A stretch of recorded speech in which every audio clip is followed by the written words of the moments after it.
ma ni cofeel gi murid yi am ci Sëriñ Tuubaa it kenn nettali ko lu wér ndax Sëriñ Abdul Ahad radiallahu anhu mas na fee wax ne murid yi mën na maa seere seenu murid saadix daal di ndax sëriñ bi muy lim meloy murid saadix ne tuuba li abdin muridin saadixin lahum bi xidmatin la wax aw bi xubbin aw hadiyaat boo nangoo liggéeyal nitu yàlla ki murid saadix nga boo amee ci moom ak cofeel murid saadix nga boo nangoo yëkkati sa alal jox ko addiye murid saadix mun nag murid Sëriñ Tuubaa yi moom ñett yëpp boole nañ ko boole nañ bëgg ko di ko liggéeyal di jox seen addiye kon mën na maa seere ne yéen ñëpp ay murid saadix nga loolu si laa def wax ma ni benn bés sëriñ Saaliw ma toog ak moom mu ne ma sëriñ bi de mas naa ngëpp ngëbub suuf daal di ne murid yi suuf si de ku mu ci dal rek loola dal yaa ko teg sa bopp waaye nee na ba mu sànnee suuf sa dañu doon jëkkante suuf si di ko lekk ma ne cofeel sopp nit ba àgg ci lay nuru lor sax bu bàyyi ko ci moom xéewal nga ko jàppe ak cofeel féeti mënu ko féeti ko kon cofeel gi mu di am Sëriñ Tuubaa leer waaye nag njariñul cofeel googu lépp nag day deesiwaat ci kaw ci nun murid yi day deesiwaat ndax yonente bi mas naa toog benn kaw jóge fi la ñu woo ko ca kaw mu wuyoo ko ni mu ko wooye mu ne ko ndax nit bu bëggee ay nit du ànd ak ñoom mu ne ko akay al mar'u ma'a man ahabba nit ku ne ku mu bëgg rek moom la fa suñu borom di boole ëllëg bis boobu wax nañu saxaaba yi bëgg nañ ci mbégte mu kawe ngir yëg nañu ne sopp nañu yonente bi te gannaaw nit comme sopp dina ànd ak moom rek loolu tawfeex féetewul ko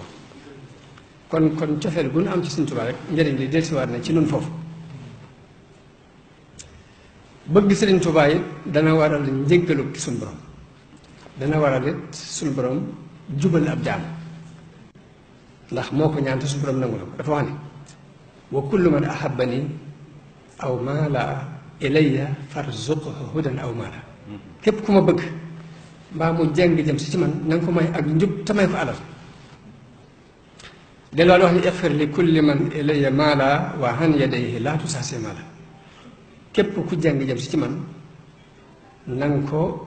may alal te jéggal ko ay bàkkaar suñu boroom nangu ñaan googu yi muy deyaaleeg boroomam ca ful ko wax ni yaa man afa an waalidi wa ummi wa man yuhibbun yow mi nga xam ne jéggal nga sama wajuru jigéen jéggal sama wajuru góor jéggalaale képp ku ma sopp ñu xam ne kon ñaan ngam ñaanul fee suñu boroom nangu na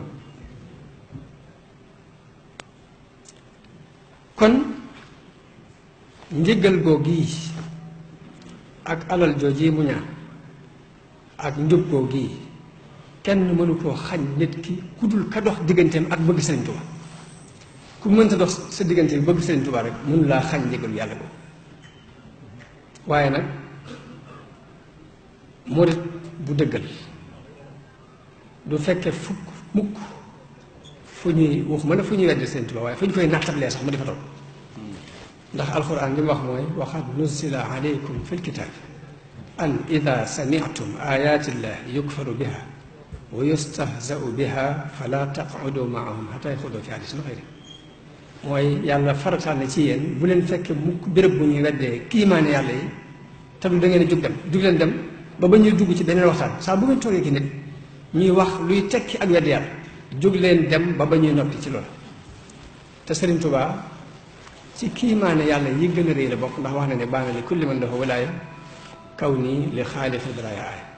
wax nañu Seex Sidiya Ba bi mu ko taggee ba agsi ci ni innama cheikhu nicmatun anhama allahu biha ayatun min al ayati sëñ bi dafa wax ne bal ayatun bayinatun fii suduri lisina utul alim daal ni du sax benn aaya waaye ay kiimaan bal ayatun bayinatun fii suduri lisina utul ilm